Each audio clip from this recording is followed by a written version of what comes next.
Hello, everybody, and welcome back to Mason Zero ASMR. I am Sophia, and I am here with my other standard deck that I have. It's an white black allies deck, which currently isn't seeing, I don't think it's seeing any standard play at all to speak of, but I think this deck is really fun. I have taken it to a few standard events. It hasn't like won or anything, but it's definitely held its own. So it just, it runs a ton of creatures. These are all the creatures on the side. All allies. I actually just put in this one non-ally creature pretty recently. I don't think I've actually gone to an event with it in, but yeah, so it's just all allies, things that make allies bigger, make more allies, especially with Gideon, of course. Okay, without further ado, I will get into my deck. This is pretty much a life gain sort of deck. So, all my allies just do sort of passive damage. Enter the battlefield triggers, of course, with rally, and just, making your opponent lose life while you're gaining life. So, first off, there is Drawnus Emissary, which is a white and a black for a 2/2 vampire cleric ally. It has flying, and at the beginning of your upkeep, each opponent loses 1 life and you gain 1 life.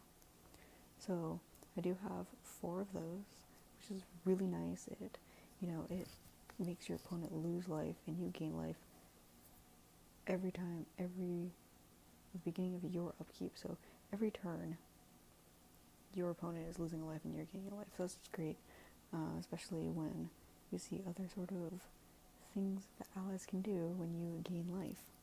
So there's those 4, which is great. It's in the air, it's hard to block, it's a great card. The main focus of this deck is actually this common Colostra Healer. It is 1 and a black for a 1/2 vampire cleric ally. It has a rally. Whenever a Colostra Healer or another ally enters the battlefield under your control, each opponent loses 1 life and you gain 1 life. So this is fantastic. It's a really cheap card. Of course, all the allies are like 2-3 mana. They don't cost very much. So it's pretty easy to put out a couple of allies per turn, and I am running 4 of them. So if you have a couple of these out, your opponent's losing twice as much life and you're gaining twice as much life for each ally that comes out, depending how many Colostra Healers you have out. It's a great card for a common, especially. Of course, like most allies, they're pretty small, only 1/2. So basically trying to overwhelm your opponent is the main strategy. You're trying to get out as many creatures as possible, doing all of this passive life loss, life gain kind of thing. Try to really hold your own. So I also have Cliffhaven Vampire, which is 2, a white and a black for a 2/4 vampire warrior ally with flying. Whenever you gain life, each opponent loses 1 life. Okay, that's great. You have Cliffhaven, you have Colostra, and you have Drawnus Emissary all out. And at the beginning of your upkeep, your opponent loses a life and you gain a life, which means that they actually lose 2 life because you gained a life. And then Colostra Healer, if you have an ally come out and your opponent loses 1 life and you gain 1 life, so they're again losing 2 life, and there's a lot of synergies right there with all of this life gain, and making your opponents lose life whenever you gain life is especially key. So I'm running 4 of those Cliffhaven Vampires, and those are definitely the 3 most important allies in this deck, which is of course why I have 4 of each of them. The other allies in this deck is Expedition Envoy, which is 1 plains for a 2/1 human scout ally. So I have 3 of those. They're easy 1-drops to get out, and they're 2/1s. They have some toughness or some power to them, which is really nice, especially because a lot of these other allies aren't quite as powerful, but again, pretty weak. So just trying to overwhelm opponent with getting a bunch of creatures out and making them lose life as you're gaining life. I also have Lantern Scout. It is 2 and a plains for a 3/2 human scout ally. It has Rally.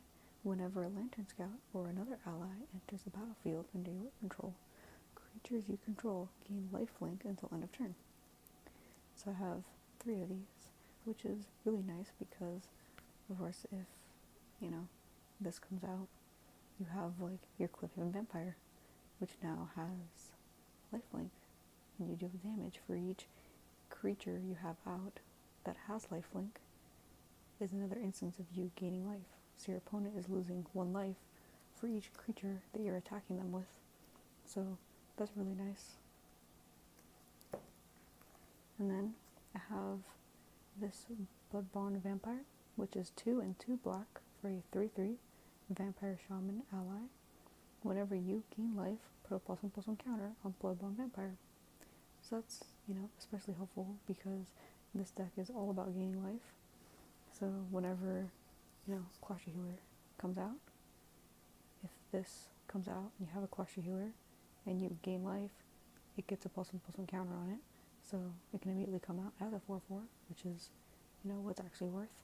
So that's fantastic. And this thing, in this deck, this card gets out of control. It can get very big very quickly. So that's fantastic. And then I also have Serene Steward, which is 1 and a plains for a 2/2 human cleric ally. Whenever you gain life, you may pay a plains. If you do, put a +1/+1 counter on target creature. So this is kind of helpful. I used to have more of these Serene Stewards in, but I've taken them out, replaced them with more helpful creatures. Sometimes it's hard to play that 1 plains when you could play an Expedition Envoy or, some other actual ally instead of just putting a counter on allies already on the battlefield. But, this is really helpful. All the allies are really small. The biggest one is Bloodbond Vampire at 3/3, or Cliff-Haven Vampire, however you want to look at it, at 2/4. So this one can just kind of make Cliff-Haven, a little bigger, especially in the air, which is really hard to deal with. So you can make him like a 3/5, which is great. So just kind of a little boost there. And now the other creature that I have that I recently put this one in, it's Ally Eternal Pilgrim, which is 1 and a black for a 2/3 core cleric. So not an ally, but it has Death Touch. And you can pay 1 and sacrifice another creature, and you gain life equal to the sacrificed creature's toughness. Or you pay 1, a plains in a swamp, to sacrifice another creature. Exile target non-land permanent. Activate this ability only if you have at least 10 life more than your starting total. Which, if you haven't gathered by now, is actually pretty easy in this deck to get a lot of life very quickly. So it's not unreasonable to be able to pay this second ability right here to exile a non-land permanent, which is great. So in this deck, I used to have Felidar Sovereign, which it has, if your life total is 40, you win the game. I actually used to have that card in this deck, but it's not an ally. It costs a lot to play, so it was kind of hard. It didn't really fit, so I took it out, and I have replaced it with this card, which is great, as Death Touch, which is really nice, especially for a small creature. Okay, I will go on to the other spells that I have in this deck. So I recently put in Eerie Interlude, which is fantastic for this deck. It is 2 and a plains for an instant to exile any number of target creatures you control. Return those cards to the battlefield under their owner's control at the beginning of the next end step.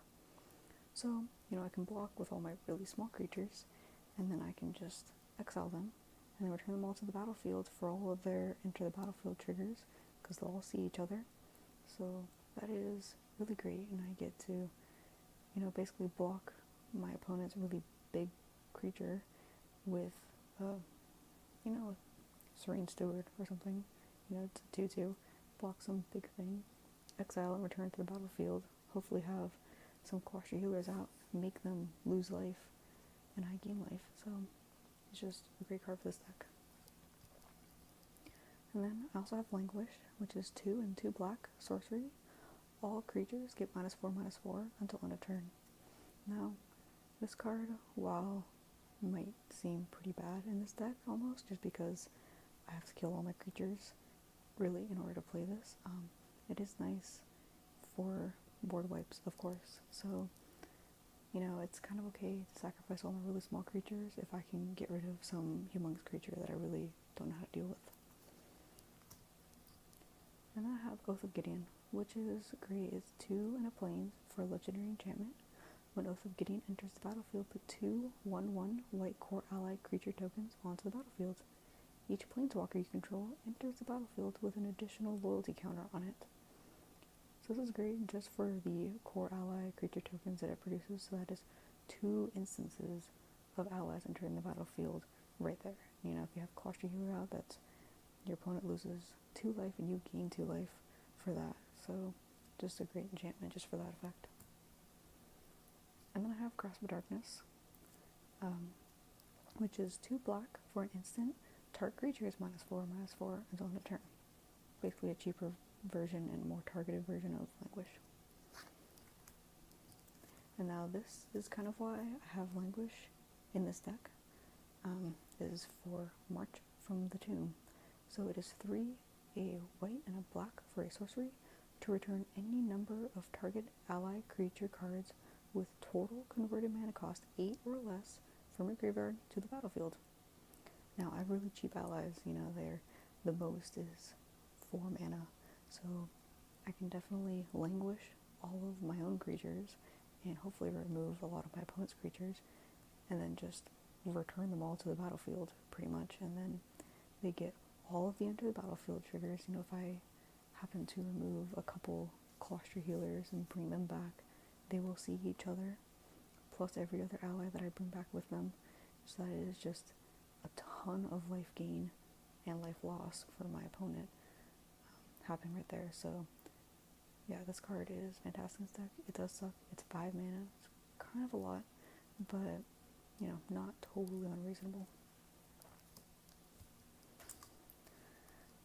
And then I also have a couple of allied reinforcements, which is 3 and a white for a sorcery, to put 2/2 white knight ally creature tokens onto the battlefield. So I have 2 of these, and like the Oath of Gideon, you know, it's just getting 2 allies that enter the battlefield right there. So I have all sorts of rally triggers that happen when those enter the battlefield, and it's great. And then I have 2 Captain's Claws. So Captain's Claws is 2 for an artifact equipment. Equipped creature gets +1/+0. Whenever equipped creature attacks, put a 1/1 white core creature token onto the battlefield tapped and attacking. It equips for 1. So for 3 mana, I can buff up my creatures a little bit, and I also get another ally. So, you know, the enter the battlefield effect happens from this entering the battlefield, and it's tapped and attacking. Even though it's just a 1/1, it's still a sudden, unexpected attacker happening right there. So that's fantastic. I love this card. It has really helped, especially if I can get a couple of these out. It also helps. I've played one game where someone kept tapping down my creatures because they didn't like this Captain's Claws attacking, so I just kept re-equipping it to other creatures.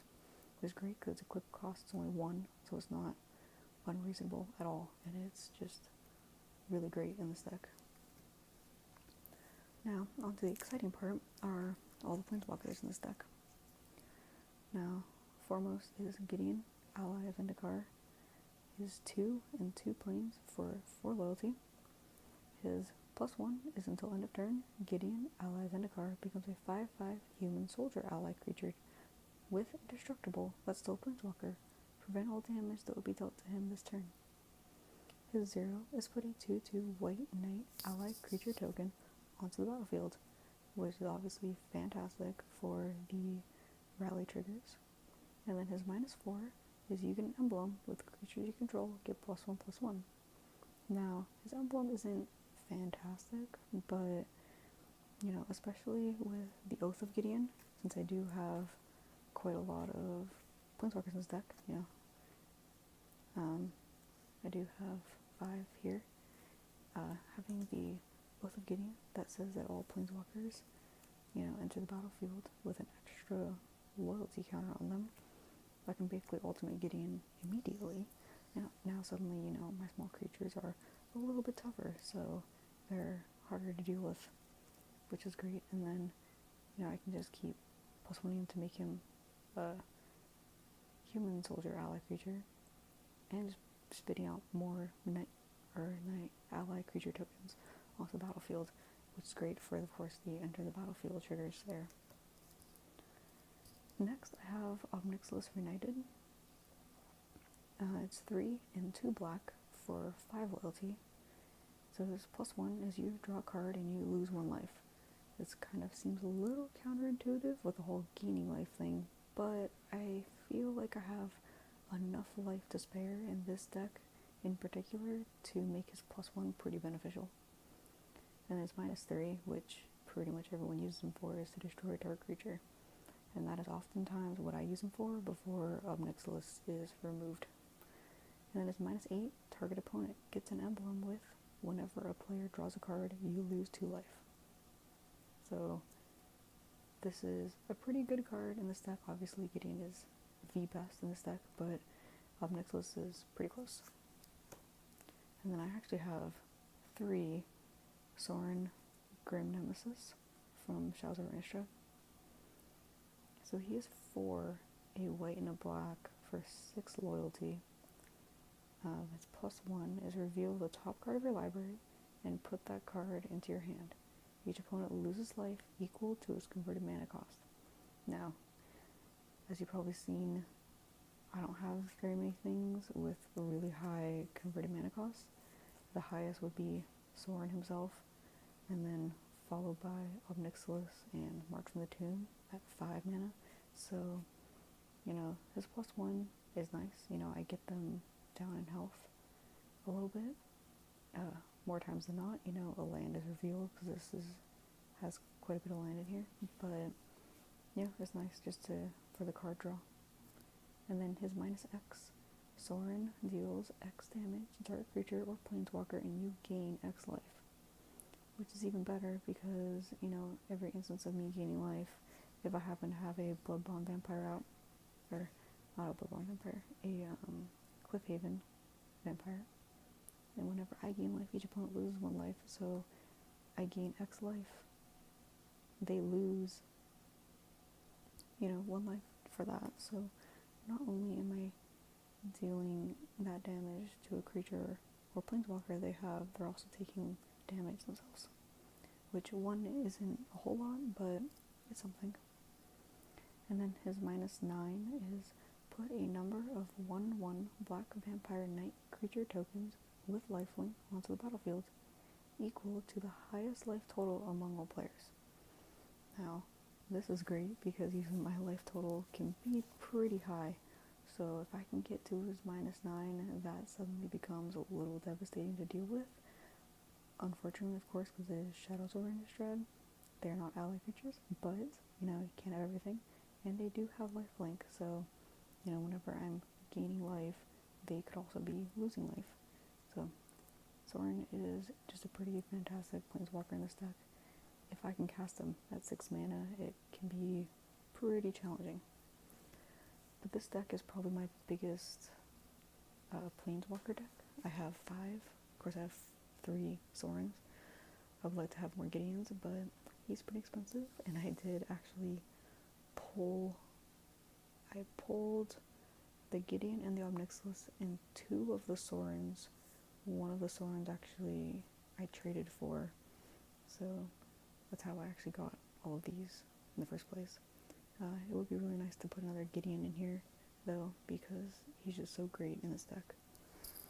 Now for the lands, I am running, you know, pretty much even with plains and swamps, but I do have 3 ally encampment lands, which this just taps to add a colorless to your mana pool, or you can tap to add 1 mana of any color to your mana pool, but you can only spend this mana to cast an ally spell, which is great. I can place on turn 1 and, you know, pull out an Expedition Envoy. And I can pay 1, tap it, and sacrifice ally encampment to return a target ally you control to its owner's hand. So I can have, I can, you know, save it from being killed, something like that, return it to my hand, and then I get the enter the battlefield trigger again if I can play it again. So ally encampment, definitely essential to my allies deck here. So yeah, this is my deck.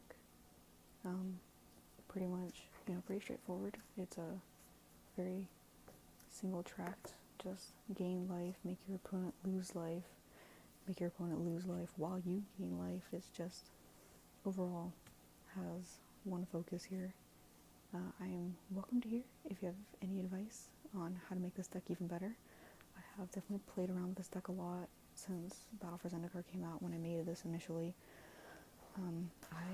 I love this deck. It's the first really good standard deck that I've made, and you know, it's held its own pretty well. I've made better decks, and I've definitely played against way better decks, but this is just really fun, and definitely can be pretty annoying to my opponents when they just start losing life passively. You know, at first you don't think much of it, but after a while, when I'm at like 30 life and my opponent's at 10 life, we're like, oh, well, this is getting a little rough now. So I love this deck. Please let me know what you think of this deck, if you hate it or if you love it, or if you have any suggestions for me for how to improve it. I am welcome to all of it. I hope that this has been relaxing to you. Please like and subscribe to the channel if you like this video. So I hope you're relaxed and you have a good night.